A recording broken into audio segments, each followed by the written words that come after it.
ብሌንና ሰላም በስተመጨረሻ ተቃቀፉና ደም እንባ ማንባት ጀመሩ።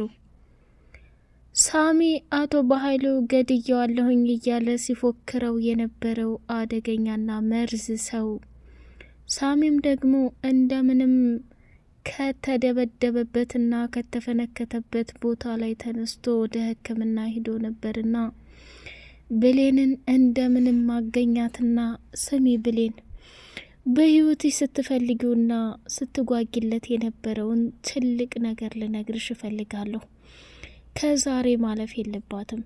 ብትቼ ከሰላም ጋር በምሰጣችሁ አድራሻ እንድትመጡ ፈልጋለሁ ብሎ ቀጠራት። ሳሚም እንግዲህ ለቃል በተደጋጋሚ ከአቶ በኃይሉ ጋር ሆኖ ክፋትና ተንኮልን ሲሰራ ነበር። ከነበረበት ቦታ ላይ እጅጉን በጣም ተጸጸተና ብሌንን ከእናቷ ጋር የሆነ ቦታ ላይ ቀጠራትና ስሙ እስከ ዛሬ ድረስ አቶ በኃይሉ ወንድምሽ ሲጫወትብሽና ታሪክ ሲሰራብሽ የነበረውን ነገር ልንገርሽ። ሰላምና ብሌን እናትና ልጅ ናችሁ። ቃልን በገንዘብ ገዝቶ እዛ ቤት ያመጣት ያንቺ ልጅ ናት ብሎ ለመጠቀም ስለፈለገ ነበረ። ወይዘሮ ሰላም አመንሽም አላመንሽም የዲኤንኤ ምርመራ ማድረጉ ከቃል ጋር ሳይሆን ከብሌን ጋር አድርገሽ ማረጋገጥ ትችያለሽ።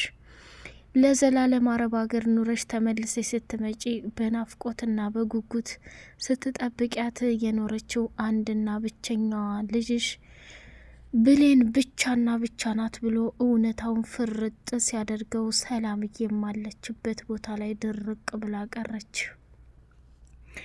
ቆይ ለምን? ቆይ እንዴት?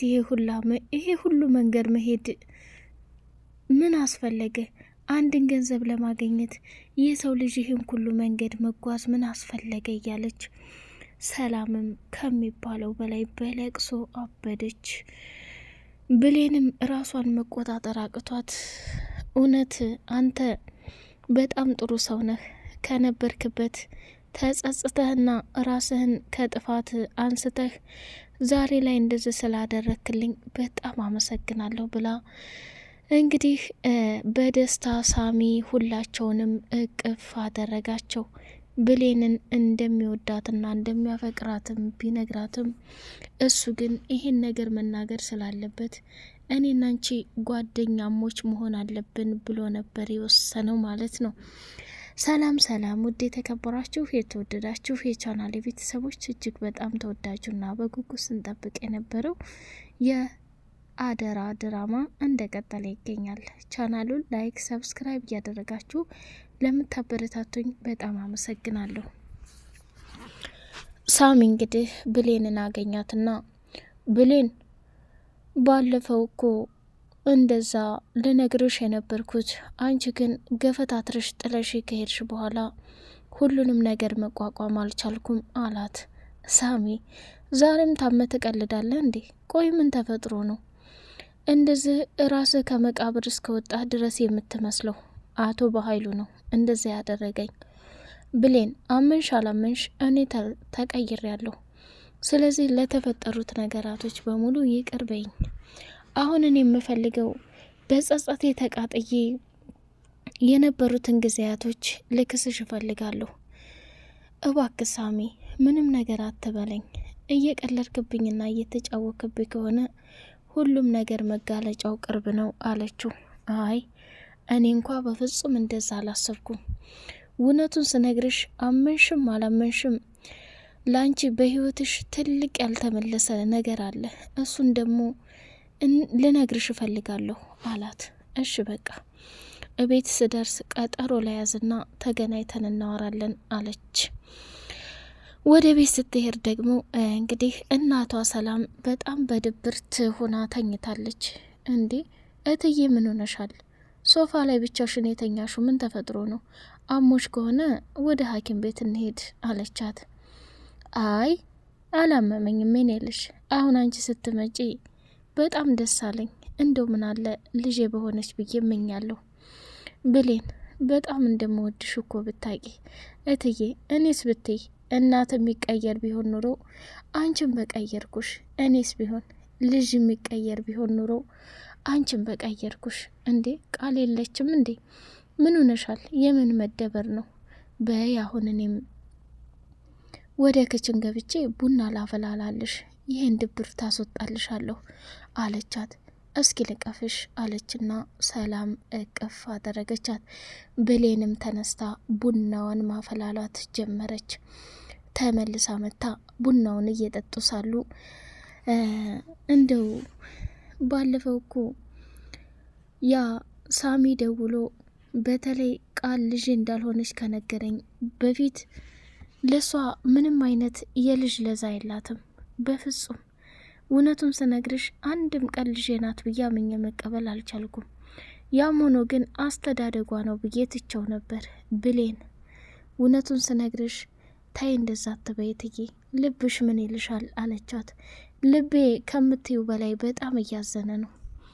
ልጄ ባልሆነች ብዬ እየተመኘሁ ነው። አረ ደግሞ ረስችው ግቢ ላይ የተቃጠለው ነገር ምንድን ነው?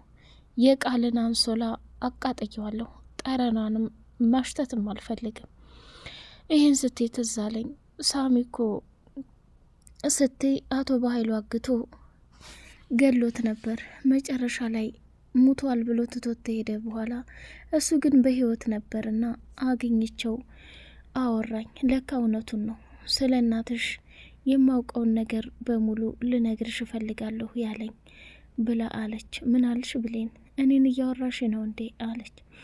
አይ እንደዛ አይደለም፣ እውነቱን ልንገርሽ እትዬ፣ ሳሚ የሆነ የሚያውቀው ነገር አለ።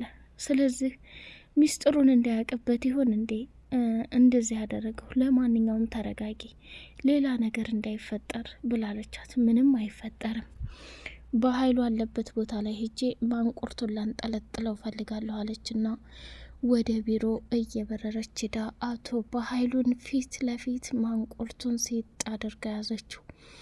ሰላም ችግር እንዳትፈጥሪ እባክሽ ልቀቂኝ እያለ ቢማጸናትም እሷም ደግሞ አንተ በጣም አስመሳይና ራስ ወዳድ ሰው ነህ፣ እንዴት ይህንን ልታደርግ ትችላለህ?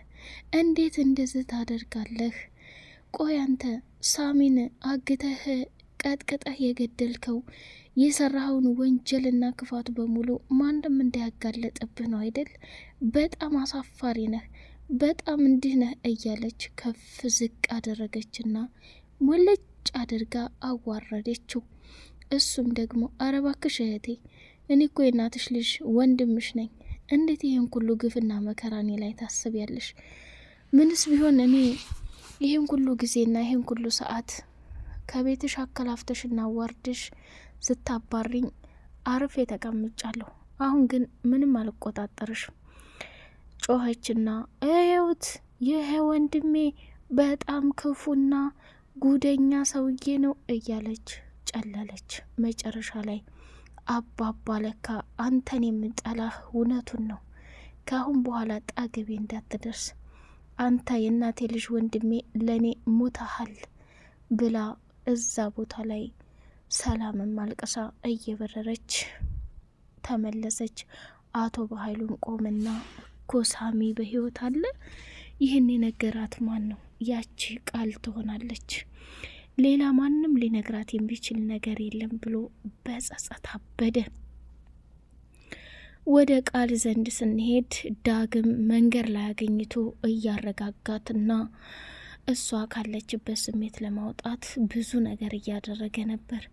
መጨረሻ ላይ እንግዲህ እጅግ በጣም በሚገርም ሁኔታ ራሱን መቆጣጠር አቅቶት እኔማ አንቺን እዚህ ቦታ ላይ ጥዬሽ በፍጹም አልሄድም፣ ከባድ ነገር ነው። ስለዚህ መሆን ያለበት ነገር እኔና አንቺ ወደ ቤት መሄድ አለብን።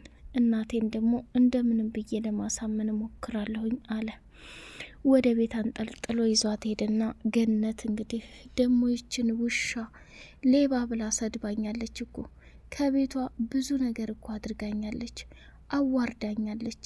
እንዴት እሷን ይዘህ ትመጣለህ? እናቴ ከእናቷ ጋር ተጣልታ ጎዳና ላይ ጥላው አገኘኋት። እዩልሽ እች ልጅ አንድ ነገር ብትሆን ጸጸቱን አንችለውም። መቼም ሴት ልጅ አለሽ አይደል? ስለዚህ የሴት ልጅ አምላክ ደግሞ በጣም ከባድ ነው። እባክሽ እናቴ ምንም ቢፈጠር ምንም ተጥፋቷ ትታረማለች። አሁን እሺ በይና እዚህ ትሁን፣ ሌላ ጊዜ ደግሞ እንደ ፈጣሪ ፈቃድ ሁሉም ነገር እንትን ታለ በኋላ በደስታ እንድትኖር እናደርጋለን ብሎ ሲል እሺ በቃ እኔም ሴት ልጅ ስላለኝ ሁሉንም ይቅር ብያለሁ።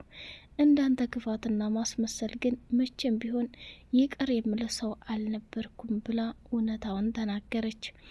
በሚያሳዝንም በሚገርምም ሁኔታ ሁሉም ግራ ቢገባውም መጨረሻ ላይ እንግዲህ የብሌን አሳዳጊ ወይንም የዳግም እናት ቃል እዛ እንድትሆን ተፈቀደላትና ምግብ ምናምን ቀርቦ ገነት እንግዲህ ልትበቀላት ፈልጋ ነው። ምክንያቱም ብሌንና ዳግም አንድ ላይ እንዲሆኑ በፍጹም ስላልፈለገች የገነት ተንኮል እየጠቀለለች ማጉረስ ጀመረች። ዳግምም ደግሞ እናቴ ከቶ ምን አስበሽ ይሆን ይህን ነገር ያደረግሽው? ያለ ምክንያት እንደዚህ ልታደርጊ አትችም። ስለዚህ ሁሉም ነገር በሰዓቱ ይደረስበታል ብላ ዳግም ቆይ እናንተ ምን ሆነሻል? ምግቡ አልጣፈጠሽም እንዴ? ብይ ብላ አለቻት። እንደውም ሂድና ለቃል ለስላሳ ነገር ገዝተህላትና እማዬ ምን እየሆንሽ ነው? ምንም አለችው።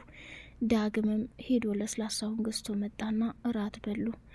አነጣጥፈው ከተኙ በኋላ ቃል በሚገርም ሁኔታ ከዳግም ጋር ተኝታ ወይዘሮ ገነት ደግሞ ደወለችና ብሌን ቤት ስለነበረች ሳሚ እባክ በፈጠረ ራስህን ጠብቅ ብላ እያለቀሰች ደወለችለት። ቆይ ምን ሆነሻል ብሌን? ሳታለቅሽ የተፈጠረውን ነገር ንገሪኝ አላት። እኔ ከሰላም ጋር እንዳጋጣሚ ስለ ቃል እያወራን ሳለ ሳሚ የተናገረው ነገር እውነት ነው። እንዴት እንደዚህ ያደርጋል? አቶ በኃይሉ በሰው ተጫወተ። እውነታውን ሁሉ ስላወቅንበት ሳሚን እንዴት እንደዚህ ሊያደርገው ይችላል ብላ ደምን ባያለቀሰች ስትነግረው ተረጋጊ፣ ሳታለቅሽ ሁሉንም ንገሪኝ ብሌን። እኔ ያለሁበትን አካባቢ በኃይሉ በፍጹም አያውቀውም። አንቺ ብቻ ራስሽን ጠብቂ። ሁሉንም ነገር ቢያውቅ ምንም ችግር የለው። ነገ ስለ እናትሽ የምነግርሽን ነገር ግን ምንም ቢሆን እምቢ ማለት አይቻልም። እኔ ያለሽበት ድረስ መጥቼ ነግርሻለሁ ብሎ ቃል አስገባት። እሺ አለችና ወደ ምኝታ ክፍሏ ገብታ በፍጹም እንቅልፍ ሊወስዳት አልቻለም። እየተገላበጠች 10 ጊዜ ሰዓቷን እያየች ስልኳን እያየች ግራ ተጋባትና የነጋ ጊዜ ሌሊቱ ስልኳ ሲደወልላት ሄሎ ሳሚ ብላ በድንገት አነሳችው። ለካ የደወለችው የገነት እናት ናት። ማናት? ገነት ናት። እናቴ ምን ሆነሻል? የተፈጠረ ነገር አለ እንዴ አለቻት። አይ ልጄ ምንም የተፈጠረ ነገር የለም። አሁን የምልሽ ነገር አድምጭኝ፣ ቶሎ ብለሽ ወደ ቤት ነይ ስትላት እኔ እኮ ሳሚን እያወራሁ የነበርኩት የሆነ ከባድና አደገኛ ቀጠሮ ነበረኝ። መቼም ብዙ ጊዜ የማትወስጂብኝ ከሆነ እሺ መጣሁ አለችና ብሌን ሰተት ብላ ወደ ገነት ቤት ስትሄድ ዳግምና ቃል አብረው ተኝተዋል። እሷም በቁሟ እየተንቀጠቀጠችና እየተቃጠለች ራሷን መቆጣጠር አቃታት። ብሌን ሳሚን ታፈቅረው ይሆን? ዳግምን መቼም ቃል ጋር አብረው ተኝተው በፍጹም እሺ እንደማትለው ግልጽ ነው። ውድ የተከበራችሁ የተወደዳችሁ የቻናል ቤተሰቦች ቻናሉን ላይክ፣ ሰብስክራይብ እያደረጋችሁ አበረታቱኝ።